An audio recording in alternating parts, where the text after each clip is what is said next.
was going on around Yesler Terrace. Jason Wade, the lone reporter working the night cop desk at the Seattle Mirror, concentrated on the bank of radios scanning the major emergency frequencies for the city.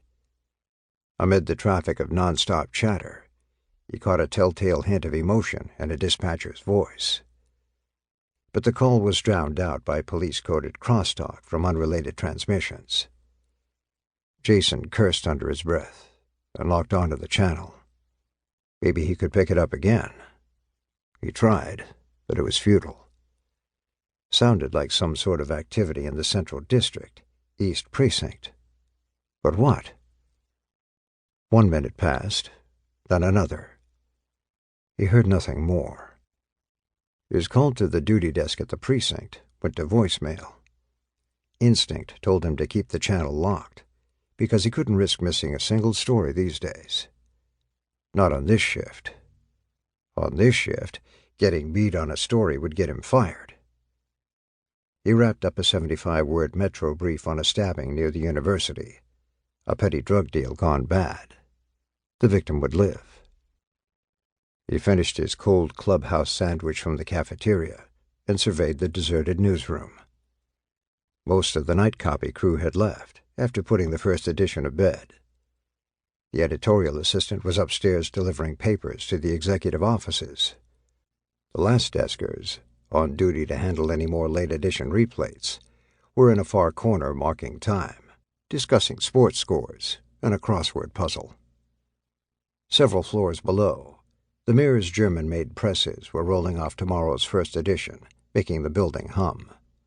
Sitting there, alone with the police radios, Jason took stock of his desk and his life. Here it was, amid the empty takeout containers, the stale junk food, the old news releases, old story files, used-up notebooks, and the front-page exclusives he'd broken for the Mirror. He was a crime reporter at a major metropolitan daily. It was all he'd ever wanted to be. And now, it was all hanging by a thread. In the 2 years since he'd won his staff job through the Mirror's internship competition, he'd led the paper's coverage on many of its biggest crime stories, with Pulitzer-caliber reporting his former editors had written in his file.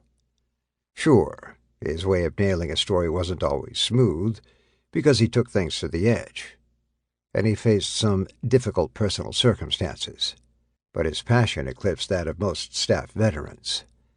And while he was still considered a rookie, there was talk of accelerating his junior reporter status to intermediate. So how did it come to this? How did he come to be an outcast on the most hated shift at the paper, the overnight cop beat? The answer was buried in the crap on his desk, in the letters from the lawyers with words that still burned him.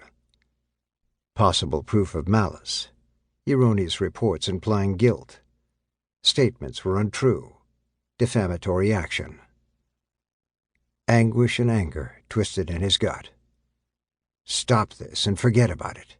It's over, man. Just leave it alone. He cranked up the scanners and left his desk, thinking about other things. The Mirror was a few blocks north of downtown, at Harrison and 4th. The newsroom was on the 7th floor. Its far wall was made of floor-to-ceiling glass that looked to the west. Watching the running lights of the boats cutting across Elliott Bay, he told himself for the millionth time that the thing with Brian Pillar never should have happened. It was 2 months ago.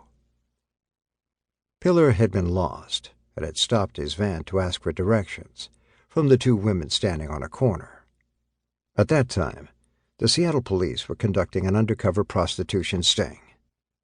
Jason had helped arrange ride-along access for Cassie Appleton, a new general assignment reporter, and Joe Friel, a photographer for the Mirror. Cassie was doing a profile of the neighborhood's outrage over a chronic hooker problem and increased crime.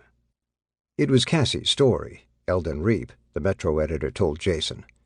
Other than getting her a ride-along, Cassie did not need Jason's help. Fine. But things took a twist when Brian Pillar was arrested for solicitation, along with 10 other Johns in the sweep.